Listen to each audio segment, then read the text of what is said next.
Hey guys, so with Fully Cooley Season 2 coming up in just a few days, I wanted to do something with the show, and I realized my friend Rob had never seen it before. So this is going to be a very long, unscripted, rambly discussion about the entire first season of FLCL, how our perception of it has changed, and just generally analyzing the characters and themes episode by episode. The audio quality is not perfect, and my neighbors started mowing their lawn in the middle of it, but I think it's still a good time. So let's get right to it, and I'll see you on the other side.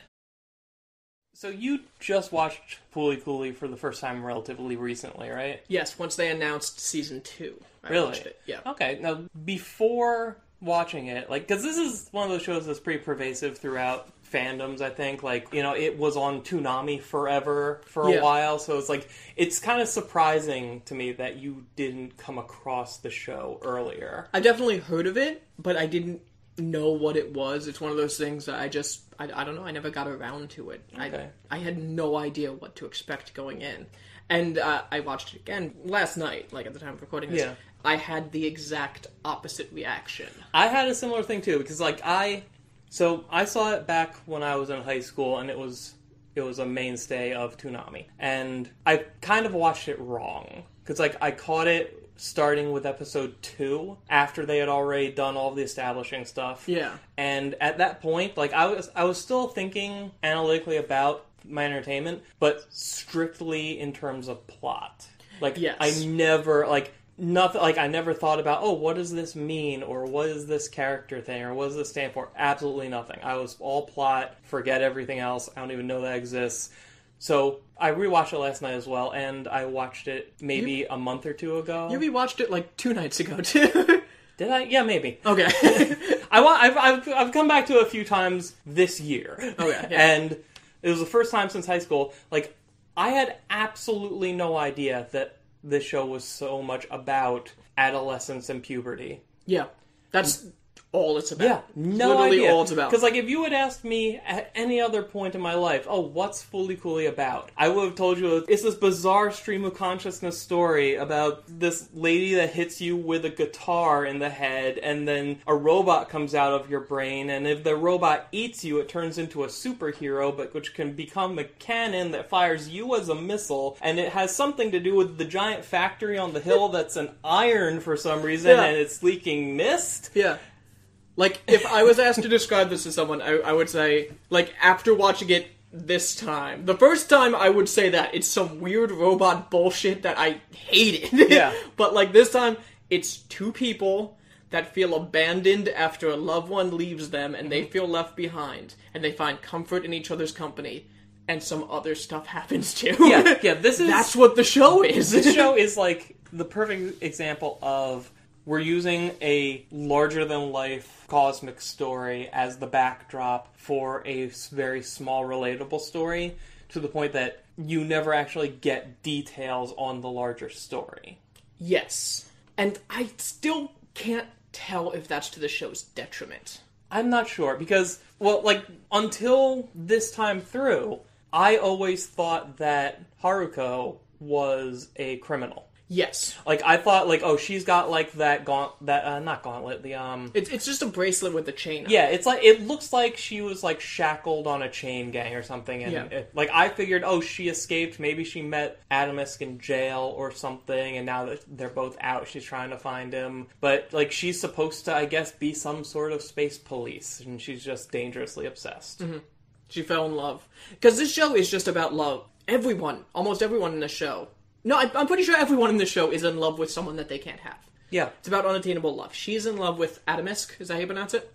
Yeah. And the main character... Naota. I called him Takun. Yeah, well, that's her... That's kind of an all-purpose nickname that Minami gives... Yes. Whoever. There's a cat named Takun. There's a robot named Takun. Yes, and she calls everyone that because that's her little childish nickname for the main character, and then he eventually starts kind of growing up and no longer needing her, so she starts projecting onto other things because she feels left and abandoned again.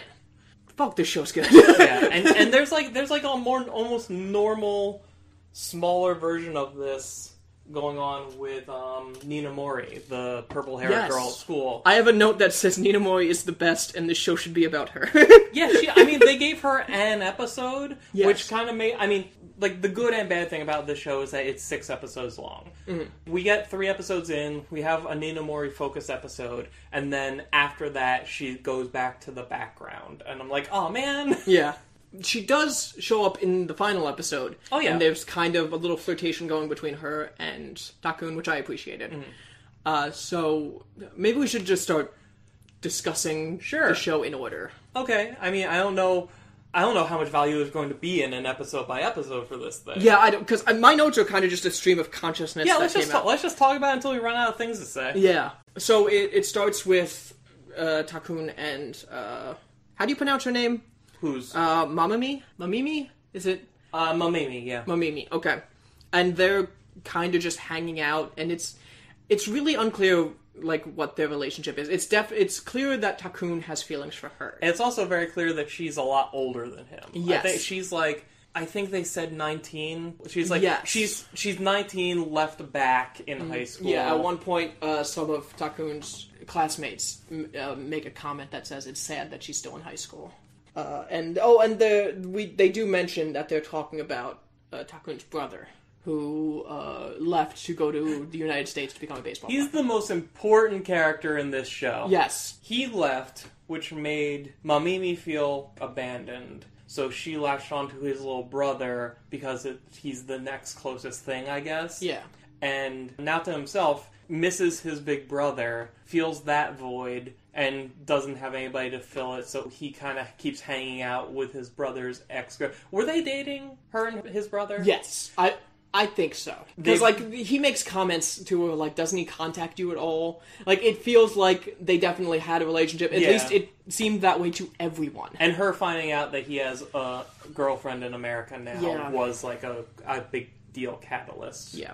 So, they're hanging out under the bridge. Haruko shows up, hits him with her scooter. Hits him with a guitar. Yeah. It cuts to Takun in his room, and he's growing a horn. The most blatant erection metaphor that has ever been put to film.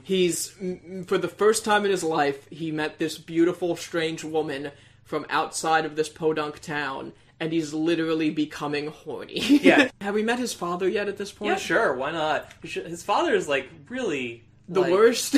He's the anime trope of, the horny old man that's never funny or good in anything. Fucking hate him. Me too. But, the thing that's craziest about him is that he seems to, view his own son as competition when it comes to women. And maybe it's just because of, the specific one that decides to live with them. Yeah. But they don't feel like father and son so much as they feel like two guys forced to be dorm mates or something. Yeah, and I feel like that's also the metaphor for growing up. Eventually you start vilifying your parents in a way. He's a vehicle for, I won't say all or most, but a lot of this show's wink and nod references to other anime. At a certain point, he dresses exactly like Lupin the Third, and then he asks him, oh, do you prefer the green jacket, from the whatever day? And he, references a series or something. And Takun mentions that he wrote a pretty successful Eva manga at one point. Yes. So he's a huge nerd. He goes back to hanging out with Mamimi. And I have the note here, there's more than half left. She goes and they buy a lemon soda. She drinks some of it and gives it back to him, and he's complaining. And she says there's more than half left, and he kind of snaps at her. Because I think, I could be looking into this too much, it seems like she's talking about him. Or he takes it to mean that.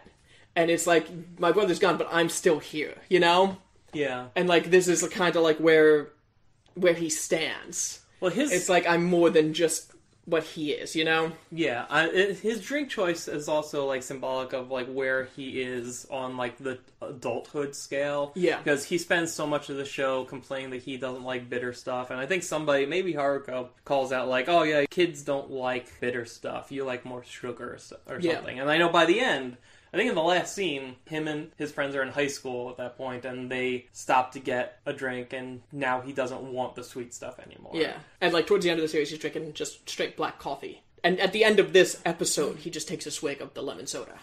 So they have a scene where the house, like after the scene at the table of Haruko saying that she's going to stay with him, she's in his room and they're kind of explaining what's happening.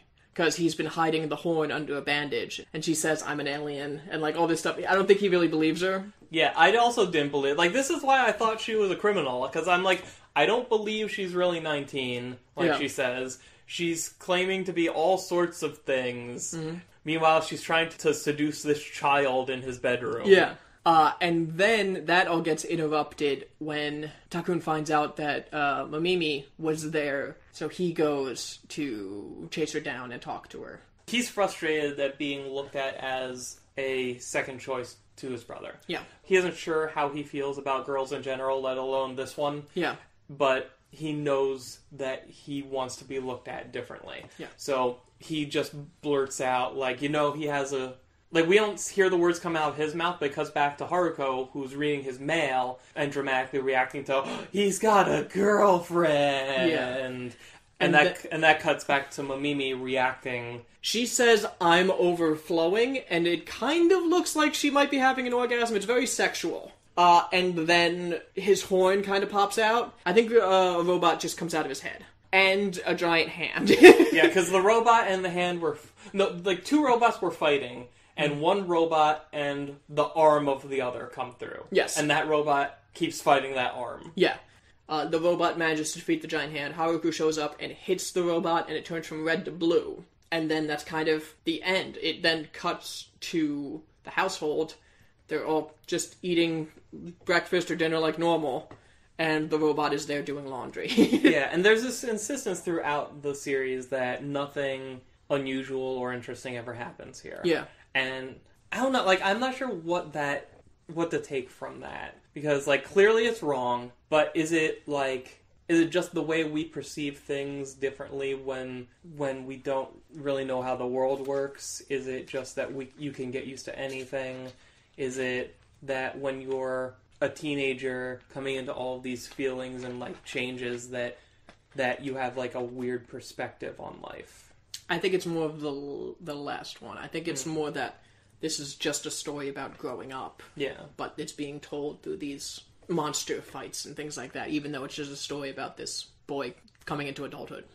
Yeah, in episode 2, we get a lot more of Mamimi's backstory. Yes. Where we find out that, she's obsessed with this game. It's kind of like a perpetual, it's like an endless runner kind of thing, except you're lighting fires to buildings. Yes. And the idea being okay, you can never actually win, you can just maintain, which it's kind of an interesting metaphor for their lives. Mm-hmm. When she was a kid, she set fire to their school. Yes, that is strongly hinted at. And, that was the day where she met Naoto's brother. So, in her mind, these two things are connected to each other. Yeah. And there have been more fires around town lately. It's flaring up again now because of that feeling of loss. This good thing that came into my life because I lit that fire that one time is gone now. I need more fire. Yeah. And also the robot... Conti. Conti, yes. Which she named that because that's the god of fire that you're trying to please in the video game. Mm-hmm. That is now kind of flying around town, and she is kind of worshipping it. And yeah, this episode ends with Takun thinks to himself, he doesn't mention the fires, but he's talking about Mamami, and he says, I don't know with her where the truth ends and the lies begin. Referring to the fires, essentially. And, everything else about their relationship. Next episode is... I think this is my favorite episode of the whole season. Which one is it? This is the one with Nina Mori. Yeah. This is great. There's a lot more going on in this episode than I thought first time through. Yeah. Because when you think about, basically her whole thing... Because her parents almost got divorced. Her dad almost went into jail. He's the mayor of the town, I guess. He's sleeping with his secretary. The way that she talks about it, she says, oh, you're a smart secretary because you brought different clothes or something like that. Implying that he's been doing this with several secretaries. Yes. So, big family problems, lots of drama, lots of spotlight for the whole family. she's trying to kind of take it like a champ. She's trying to be the adult in the household, kind of. And her whole through line comes out later on when, like, she's staying over at Takun's house, talking about how, like, if the truth hurts too much, come up with a different one and then just go for it as hard as you can until it becomes real. Yeah. Like, wear a mask so often that people just think it's your face. Yeah. We should mention, they're putting on a school play. Yeah. The co-class voted on the roles of the play. She rigged the votes to get the lead in the play. Also, Takun is playing Puss in Boots, which he does not want to do. Also, he has cat ears this week. Yeah, I mean, because, you know, I think just because anime. Because anime. Nothing comes of that, by the way, now that I'm thinking of it. I mean, the cat ears turned into spider legs. No, they don't. No, she gets the spider legs. No, but what happened was, like, the two of them are talking outside, and Haruko rounds the corner on her Vespa, slams into him. Because they hit heads. Yeah, they have like a slow-mo, oh, their mouths are and they'll kiss, but then his forehead just jams into hers, and you can see both of their foreheads start to flicker. Oh, I never noticed that. Okay. And then, like, but he still has the ears, and then later on, when he outs her, basically, yeah, she freaks out, and his ears disappear, his cat ears disappear, and now they're on her head. And then they come out. They weren't cat ears. They were like the tips of claws. Oh my god. Yeah. I missed that detail. That's great. It helps when you rewatch the show 4 times in a month. Okay. And basically, she's doing all this because she is actually not holding it together well at all. And she has this belief that both her parents will come to this play and see her. And if they see her, it will save the marriage somehow. Yeah, like, it matters to her because this is something that they will do together. And it can be a happy moment.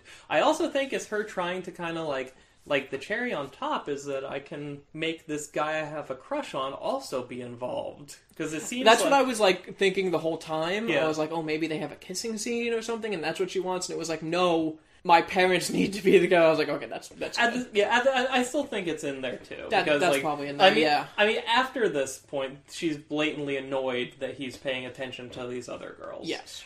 But I think my favorite moment of the whole episode is, like, so earlier on, he sees her wearing glasses, and she comments how, like, yeah, I wear contacts, but don't tell anybody. I don't want people to know about it. Yeah. And then they have this whole, like, revealing conversation about the nature of what you think and who you think it about and what it means. Then, like, on stage, she's wearing glasses again. She looks at him and puts her finger through it, and there's no lenses in it, and she's just like, they're fake. So it's like, what parts were honest and what weren't? It's like what he said. I don't know where the truth begins and the lies end. Yeah. Yeah. It's great. Also, at this point, everybody in the town knows that Takun's like a Gundam pilot. Yeah. And they're all like, that's pretty neat, right? Yeah. And this is another one of those shows that I wonder, would it have existed without Twin Peaks? Just because it's this isolated little town that some weirdo comes to, and now all this bizarre shit is happening constantly that no one thinks is a big deal. But I also wonder if Twin Peaks would have existed without anime, you know? What's her name? Nanamori? Ninamori is the only other character that has the head that can summon things. The NO that we learned what it is. Aside from Takun, nobody else grows a monster or anything out of their head. And it's because that they're both teenagers going through puberty. They're both horny teenagers. Yeah. See? Next episode, I thought was kind of the worst one. Was this the baseball one? Yes. Yes, it was. I loved parts of this. Yeah. But just... So it starts with Haruko playing baseball for the opposite town's team. Yeah. So she's obviously destroying them because she's a super strong alien. Yeah. Which, it seems like everyone on this baseball team is just Takun's family and a couple random extras. The reason there's baseball in this episode is because Naota's brother played baseball and went overseas to play baseball. Yes. In the very first episode, when Haruko saves him from the robot hand, she, like, jumps up and hits it with her guitar. He has a moment where he's like, and just for a second, she looked like my brother. Yes.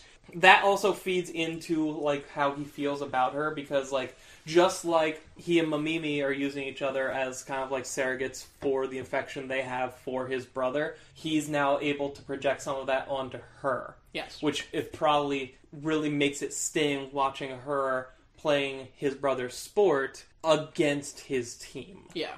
They're putting Takun up there, and Haruko is striking him out, but he's not even taking a swing.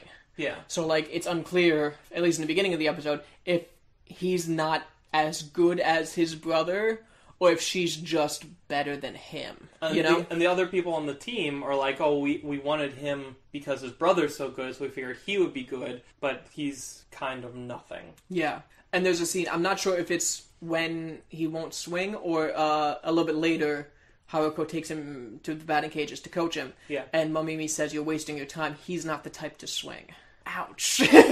Because, again, like, as with everything else in the show, baseball is being used as a metaphor for relationships and sex. Yes. And thinking about the fact that the bat he's always carrying around and using is his brother's. Mm-hmm. So it's like, he doesn't have any kind of identity in this area yet. He doesn't know how to be or what to do. And he's surrounded by people telling him, like, you're going to miss your shot if you don't at least try something. Yeah. I love all that. Yeah. Then we get a bunch of really weird quick cuts that are never really explained about Haruko and his father. Is this the one where he's massaging her with his face? Yes. Okay. Yes. And she's... It's very unclear what is happening throughout the episode, and that is intentional. They do explain it later. Yes. Okay. Yes. No, I understand what happens, but until the point they explain it, it's all just very confusing. Yeah. And then they explain exactly what happens, and they never explain why they made it so confusing up until that point. Right. Exactly what happens is that Haruko drained the life force out of his father. Sure. And kind of left him in a room. He was, like, under a sink or something. Yeah. So then she made a, like, talking sex doll of his father. Yeah. And he was kind of taunting Takun. I don't know why she made him such a smart ass. Was that the fake dad? Yes, because he hit him with a baseball bat and thought that he killed him. Oh, that's right. Yeah, and then this episode cuts back and forth through time a bunch, so I wasn't quite sure when the dad on the floor happened or which dad that was. Yes, and then Takun is being interviewed by this kind of intergalactic space police guy. We can go ahead and call him, like, grown-up equivalent of Naota. Yes. Yeah. Yeah. Let me get his name, too. Amuro. Okay. Yes, because he's saying, like, why did you hit your father? And Takun's denying it. He's saying, I didn't hit my father, I hit the TV, and all this stuff. And eventually it comes out that he hit this sex doll, essentially. What I don't understand is why there were all those quick cuts jumping back and forth between the interview and what actually happened. It was all very confusing and unnecessary. Yeah, I don't know. I'm not sure if this is just them trying to keep a certain aesthetic with the frenetic nature of the show, or if it was supposed to say something about how frantic Naota perceives the events in his life, or how, like, unorganized it is. Or maybe it was traumatic because he thought he killed his father. I don't know. All I know is dumb. Amuro, whatever. He should be more interesting than he is, because because Haruko has come to Earth before. She used a totally different name, and he was the kid that she latched on to. I don't know if she's come to Earth before. Okay, this was another question. Yeah, Amuro refers to Earth as, he says, like, the Medical Mechanica, which is the company they're trying to stop, he says they're going to destroy this planet. And he definitely has a history with Haruko. He was the child before that she visited. So I think he's an alien as well. They work from an intergalactic space station hovering around Earth. I think he's an alien. Is his whole group also part of whatever law enforcement thingy that she is part of? I think so, okay. Yeah. Because they certainly have a lot of info on her. And so yeah, his whole thing is that he has... eyebrows. He has eyebrows. Big eyebrows. Weird ones. Big fake eyebrows. And it's another metaphor for growing up. Yeah, but at least my interpretation was it's also there to block shit from happening with your forehead because they're huge. What do you mean, shit from happening with your forehead? Like, I thought, oh, okay, if you have these eyebrows on that cover most of your forehead, stuff can't come in and out of your forehead. Does that ever happen in the show? No, but there's...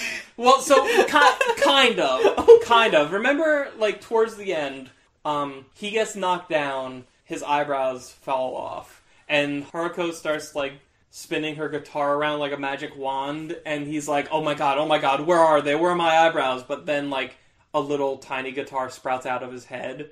So I thought that meant, like, oh, if he had them on, nothing would have happened. Okay. I don't know. Maybe. Because, like, there's an episode towards the end where, like, he's talking to Takun, and he says, it's over now, you're a grown-up now, and he gives him his own pair of eyebrows. Yeah. So I assumed he just did that after she left to kind of feel more grown-up, like kind of how Takun starts drinking coffee. That was kind of his way of dealing with it. Maybe they're magic and they stop things from going out of your head. I don't know. So at the end, he gets his father back. He gets his real father back. Too bad. I wish he would have left him dead. I was hoping this time through he just left him dead. But I was wrong. And he explains that there is a satellite station bomb coming towards Earth. He needs Haruko to hit another one out of the park. So Haruko says, like, okay, but she wants Takun to do it. And as it comes near, he just, like, calms down and waits for it to get close, and he swings at it. And it's slowed down, but it's not working. And then Haruko comes back, and she helps too, and they manage to hit it away. Mm-hmm. And Moimi is watching and says, like, oh man, he actually swung.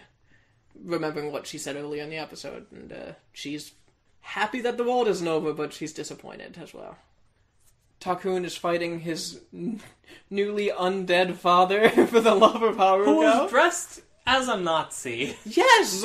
So they all get, like, BB guns, and they go out to a field, and they just have, like, some war games. And for some reason, his dad is dressed in full Nazi attire with swastikas all over. And, like, Naota kind of looks like Tracer with that one cool skin. And, like, I'm not sure, like, what they're hoping to achieve here, but they're just kind of doing this until somebody almost runs over Naota with a car. Yeah, it is his classmates, again, Namimi? What's her name? Nina Mori. She's there.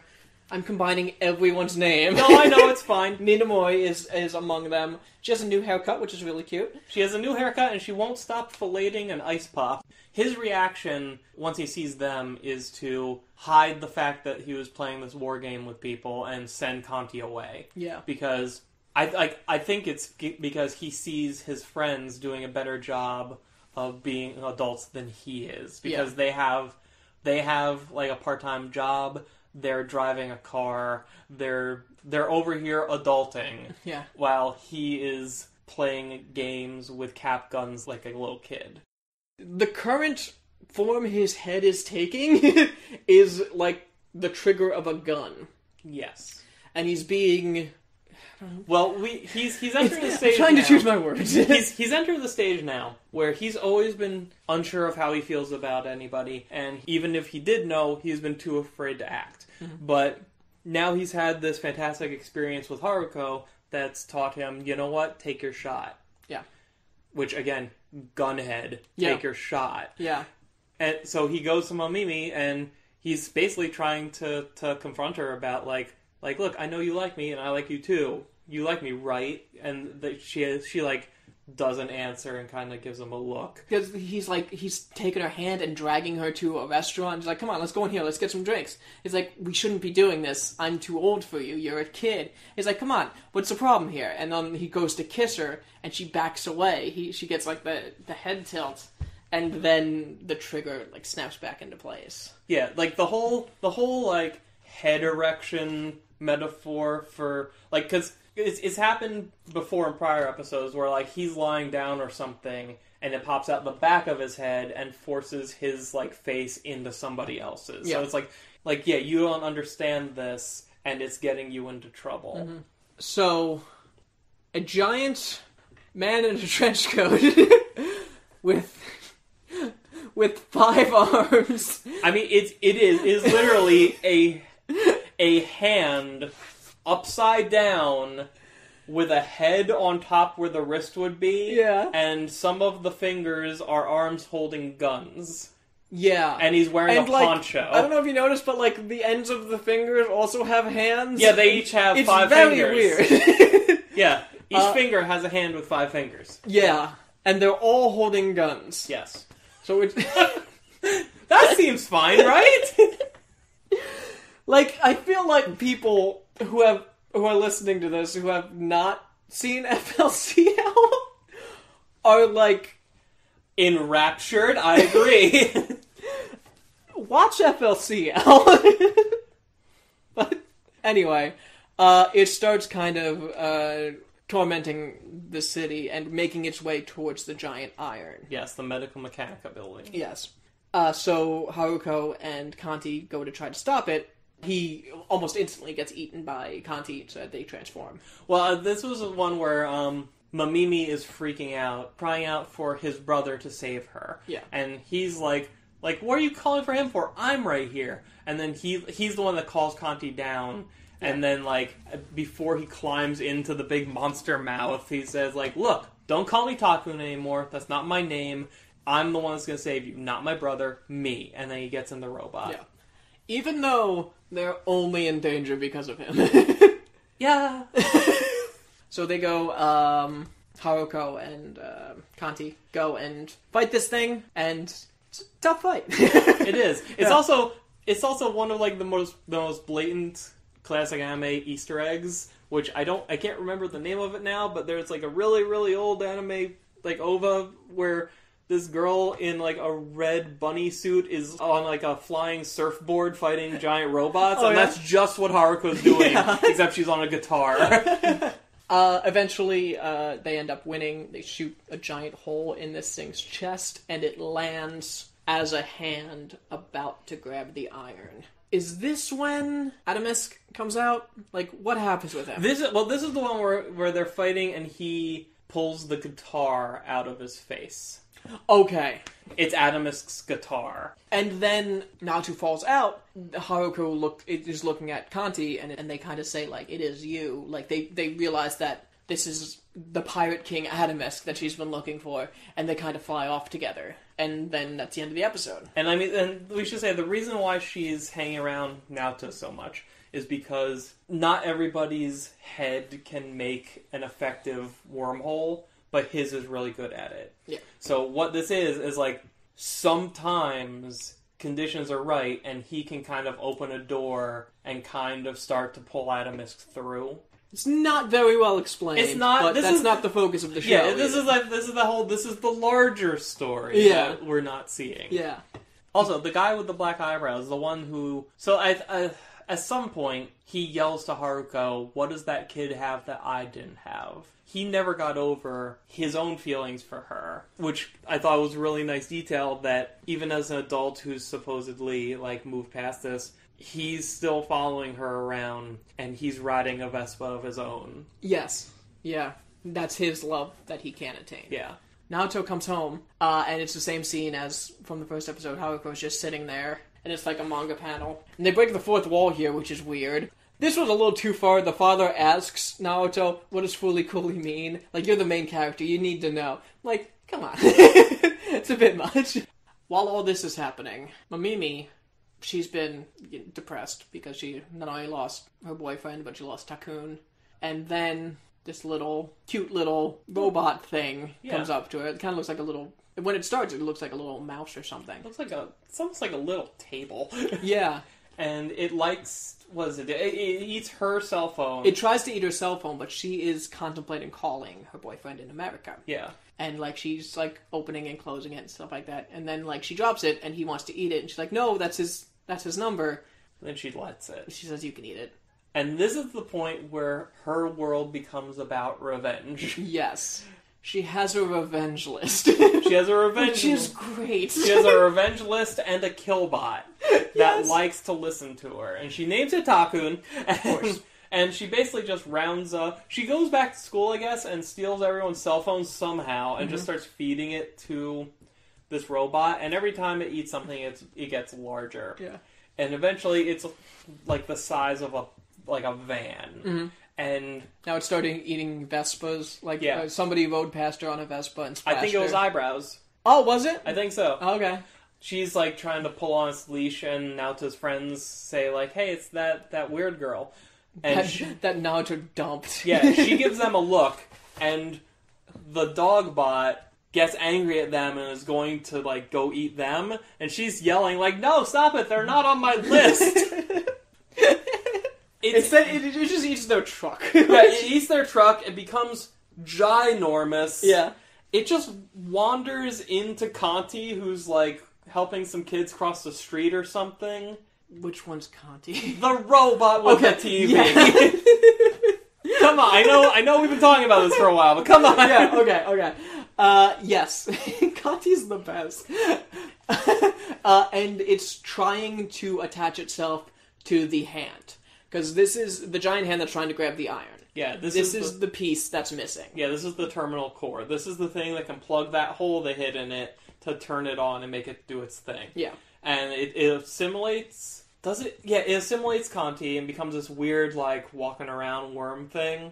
It's trying to merge with the hand, but it can't because it's missing something. Yeah. And then Haruka shows up with Naruto. And throws them in. Yes, because... By the way, they've been living on the street as homeless people for, like, a couple weeks. Yeah. Yeah. And Ninamori finds them when they're sleeping on a park bench and just sort of, like, walks away. Like, yes. Like, oh, he's made his choice and it wasn't me. Yeah. That's the right move. Yeah.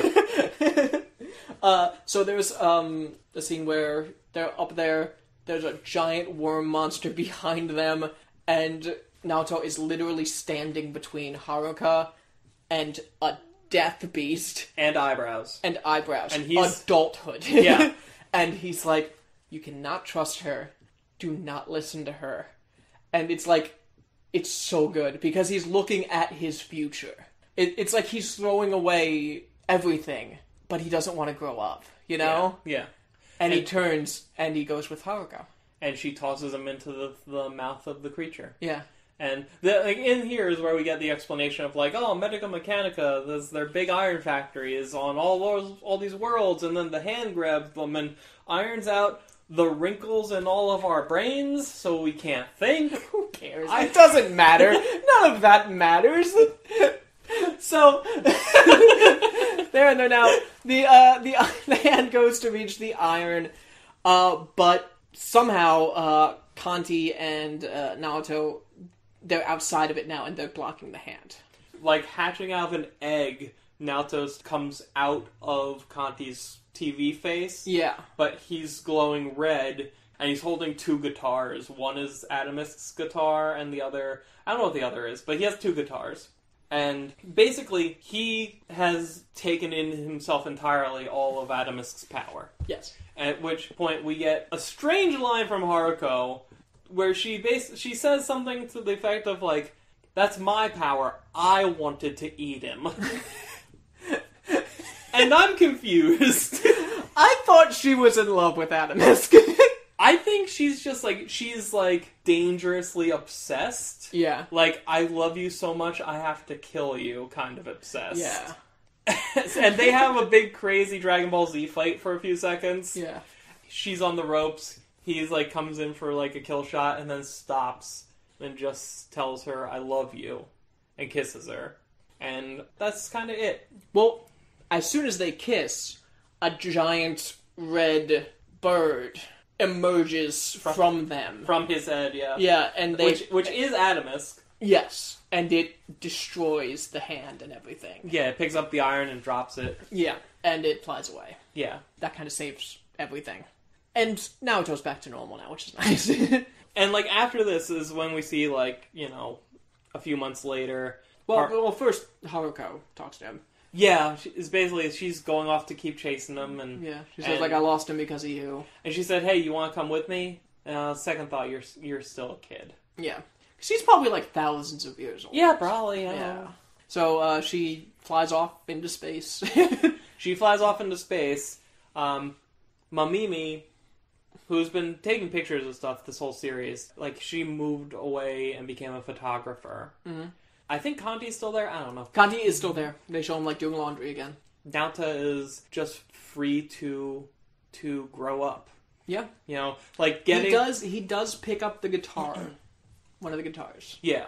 And, like, it looks like he's gonna, like, try to learn to play it or something. Yeah. Well, it's kind of great because, like, the climax of all the weirdness was Adamus, the thing that has been keeping all of this stuff circling around him, finally bursting out of him and flying away. Yeah. And, like, it took Haruko and all of those feelings with it. Like, it's basically like this tremendous release that lets him just get perspective on his own life for once. Yes. And, like, we cut to him, who, like, you know, now he's in high school. He's wearing a high school uniform, and he's spending time with his peers who are his oon age again. He's going to band with Ninamori and his friends. Yeah. Ninamori's taking the drink from him, like Mamimi did. Yeah.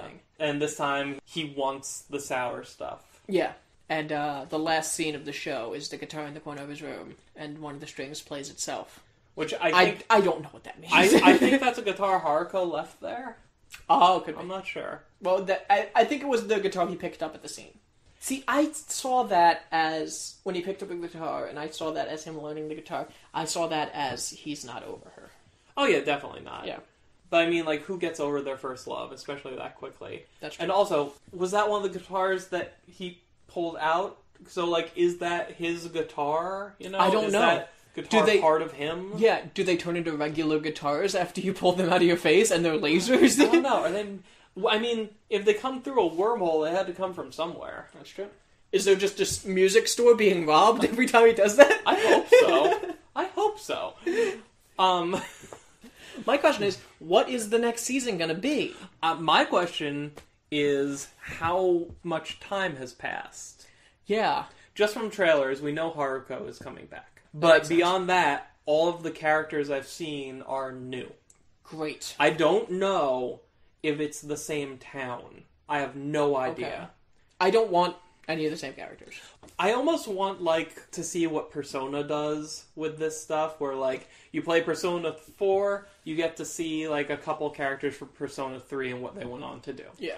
Since we had a character who was representing the path that Naota could go down and what he could become. Mm-hmm. So it would be nice to see, even for a moment, like, okay, what kind of person did he become? Yes. And it could be something as simple as, like, oh, here's a character that's blatantly supposed to be him, and he's with his wife who has purple hair. Like, that's all we need to see, kind of thing. I mean, hell, something that, again, I never thought about because this show is just weird. Haruko spends the entire fucking show using a cat as a walkie-talkie to talk to somebody. Really? Yeah. Like, every time she's in his room, she's holding that cat. Oh, you're right, yeah. That big fat cat that I think is just their family cat. Yeah. And I'm like, oh, why is she talking to this cat so much? That's pretty weird. But, like, she's having one side of a conversation. You're right. So she's been communicating with someone. Yeah. But yeah, I don't know what Season 2 is going to be. I don't know if it and Season 3 are directly connected story-wise. I don't know how much they have to do with Season 1, if they even do it all. Yeah. I just know Haruko is coming back. The pillows are back. Mm-hmm. Somebody has cat headphones. That's apparently pretty great, depending on who you ask. Or they could just tell a totally different story. Like, this was a story about adolescence and growing up. They could tell a totally different story. Yeah. If they want to bring those characters back, fine, but tell something totally different. Well, I think it's interesting that, like, just from that one trailer they released months ago, it seems like the protagonist of Season 2 is a teenage girl who is a few years older than Naota was. Okay. Part of me kind of hopes that there is a time kind of scale. Like, if it actually has been, like, 18 years since the last time. Because this is going to be, no matter who's watching it, unless this is your first fully experience ever, it's going to be this massive nostalgia trip for everybody. Yeah.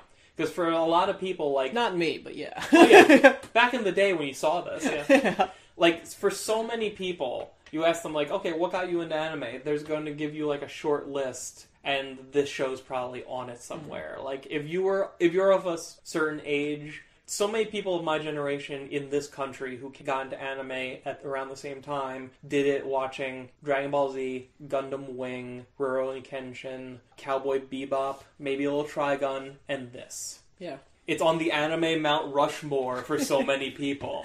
I think it would be a tremendous mistake to have this be like, okay, couple weeks later, sort of thing. Yeah. Like, have it feel like the return to something old that it is. Yeah, that'd be great. I just hope Mamimi worked out okay. I felt so bad for her. I mean, so we saw her take that picture of Takun holding the guitar on the rubble. Yeah. And then with the flash forward, we saw that picture in a magazine. So she's okay. Yeah. She's doing fine. Okay. I have a note that said, I hate everyone in this show and I love it. There's just no one to root for. Kanti's cool. Kanti's great. Yeah. I feel like that dog robot is just misunderstood. Oh yeah, he's just hungry. I'm just a terminal core. Woof. Alright. Yeah. Well, once we've both seen season 2, let's do this again. Definitely. Thank you so much to anyone who made it all the way to the end of this. If you have anything to say at all about Fooly Cooly, comment below, because God, this show is fun to talk about. Be sure to check out the content that Rob makes, his own YouTube channel, the video game website he writes for, and the gaming channel we both share. Links to all of it in the description. And yeah, thank you for watching, and I hope you're as excited for more Fooly Cooly as we are. See you next time.